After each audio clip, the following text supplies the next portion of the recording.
Halo teman-teman semua, mungkin sebelumnya aku mau nanya nih ke teman-teman, pernah nggak sih teman-teman mengerjakan sesuatu secara bersamaan? Misal nih, teman-teman mengerjakan laporan, kemudian terkadang sambil scroll TikTok, kemudian terkadang sambil scroll IG, dan bahkan teman-teman itu sambil makan dan bisa sambil dengerin musik. Pasti teman-teman pernah ngerasa bahwa hal-hal tersebut pernah teman-teman lakuin secara bersamaan. Teman-teman mungkin ngerasa bahwa hal tersebut sudah sangatlah produktif, di mana teman-teman itu ngerasa bahwa bisa mengerjakan sesuatu secara bersamaan dalam satu waktu, sehingga teman-teman ngerasa, wah, pada hari ini aku emang bener-bener nih udah produktif karena udah mau ngerjain ini, ngerjain itu, sambil ini, sambil itu.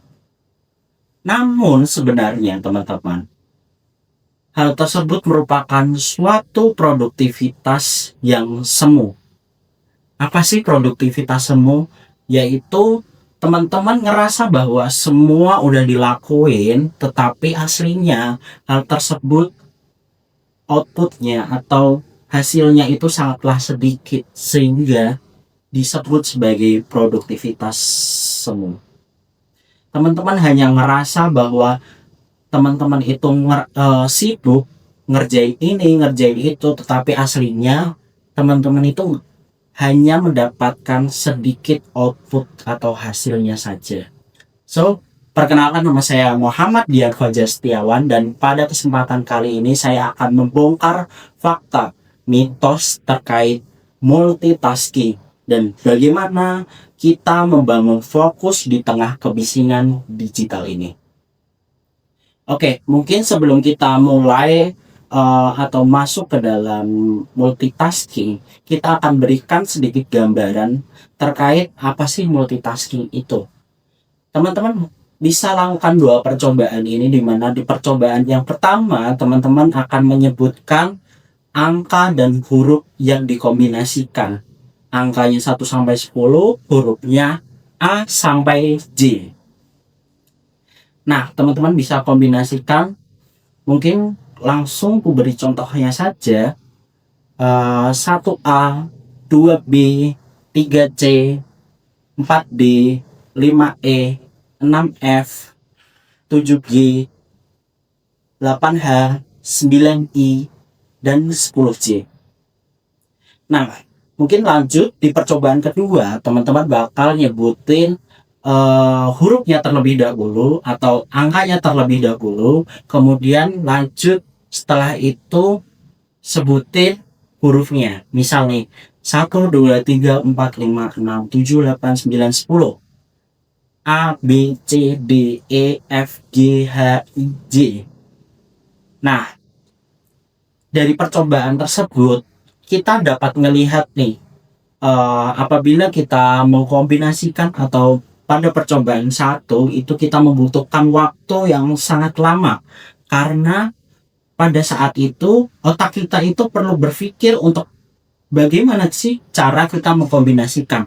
Mungkin jika hurufnya itu A sampai E saja, itu sangatlah mudah karena teman-teman biasa menyebutkannya.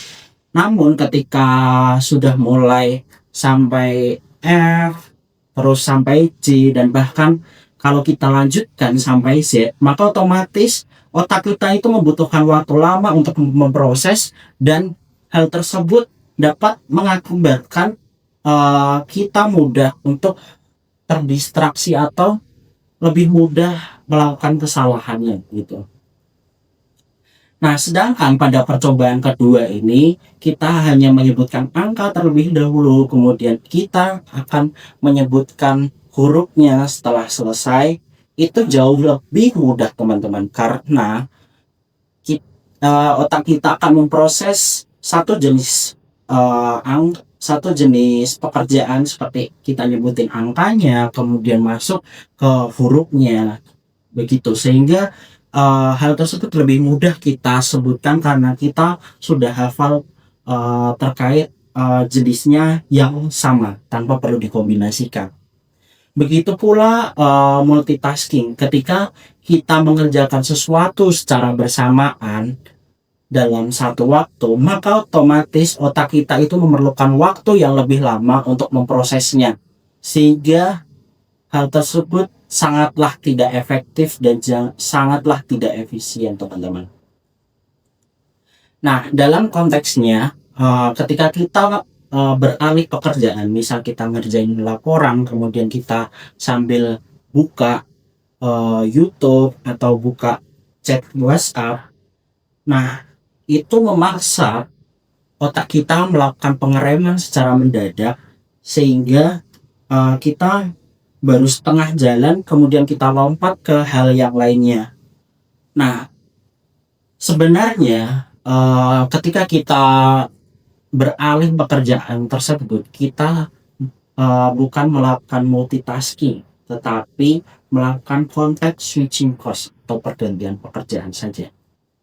Nah, untuk analoginya secara sederhana bagaimana otak kita itu menolak terkait multitasking atau context switching course ini, kita bisa ibaratkan bahwa diri kita ini adalah mobil, di mana ketika kita melakukan pekerjaan itu kita akan menginjak gasnya, kemudian ketika kita ingin berganti maka otomatis kita harus menginjak remnya dan berhenti terlebih dahulu, kemudian ketika beralih ke pekerjaan yang lain otomatis kita akan menginjak gasnya kembali, teman-teman.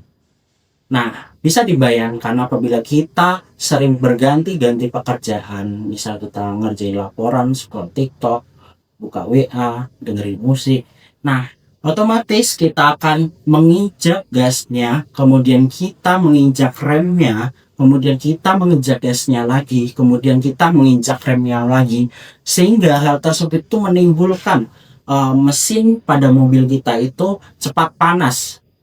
Kemudian selain itu, karena kita sering menginjak gas, kemudian mengerem, bahan bakar yang kita gunakan itu semakin boros, dan juga jarak yang kita peroleh atau jarak yang kita terima itu sangatlah sedikit atau pendek, sehingga jauh dari harapan yang teman-teman inginkan gitu.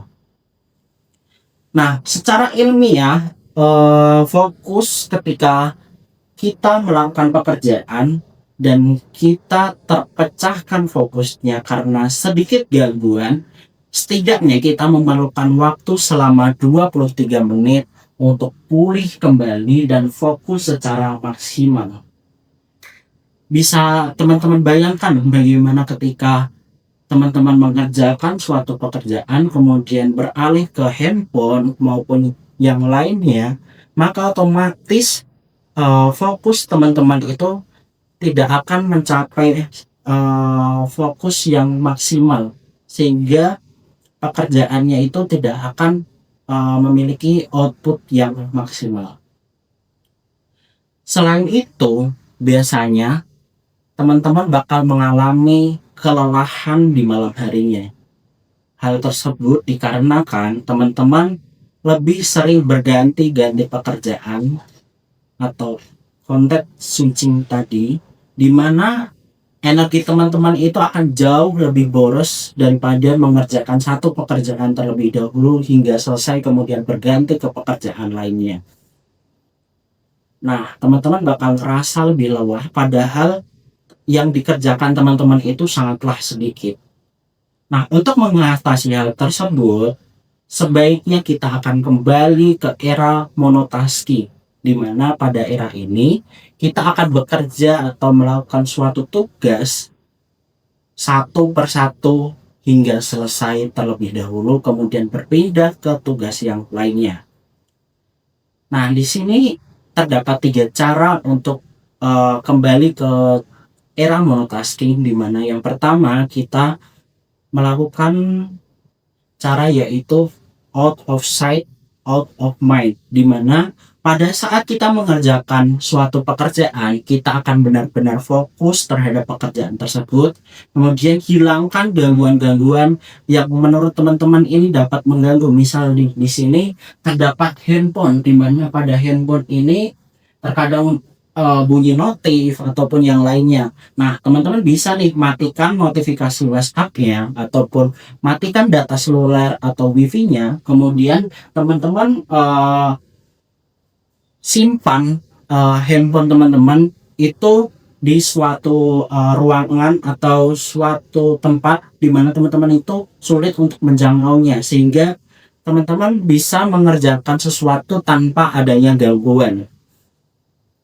Nah, kemudian cara yang kedua itu adalah time boxing atau membuat sebuah zona, di mana pada zona ini teman-teman benar-benar tidak boleh diganggu sama sekali, sehingga pada waktu ini teman-teman benar-benar bisa mengerjakan sesuatu secara maksimal tanpa adanya gangguan.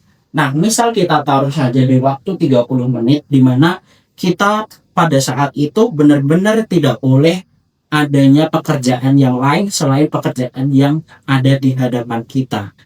Baru setelah itu kita bisa melakukan pekerjaan-pekerjaan yang lainnya, sehingga hal tersebut berdampak pada diri kita dan berdampak pada pekerjaan kita yang lebih efektif dan produktif. Nah, yang ketiga itu adalah mindful pause, di mana pada langkah ketiga ini kita akan melakukan istirahat dengan artian istirahat yang sebenarnya. Nah, gimana sih istirahat yang sebenarnya? Mungkin contohnya, misal teman-teman ingin ngerjain sesuatu dengan duduk secara berjam-jam di depan laptop ataupun yang lainnya.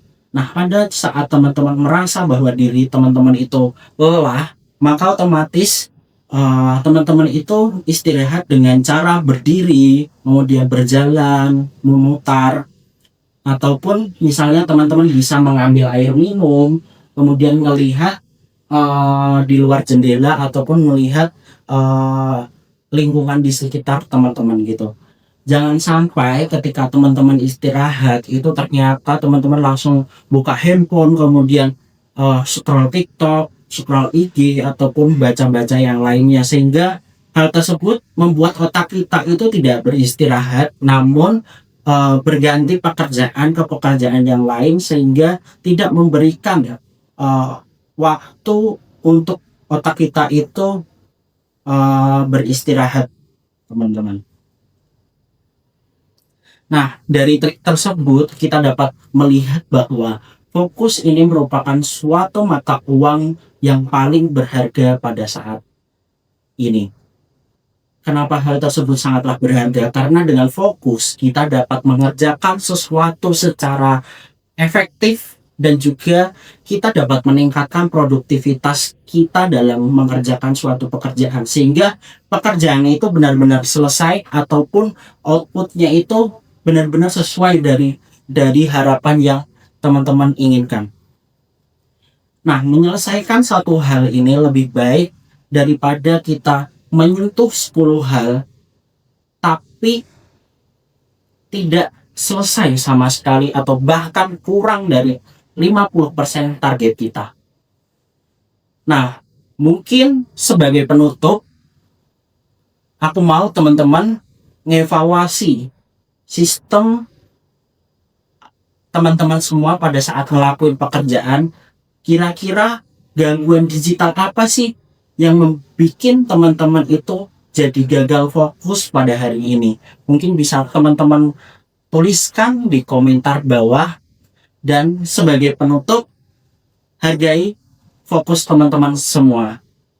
Terima kasih. Wassalamualaikum warahmatullahi wabarakatuh.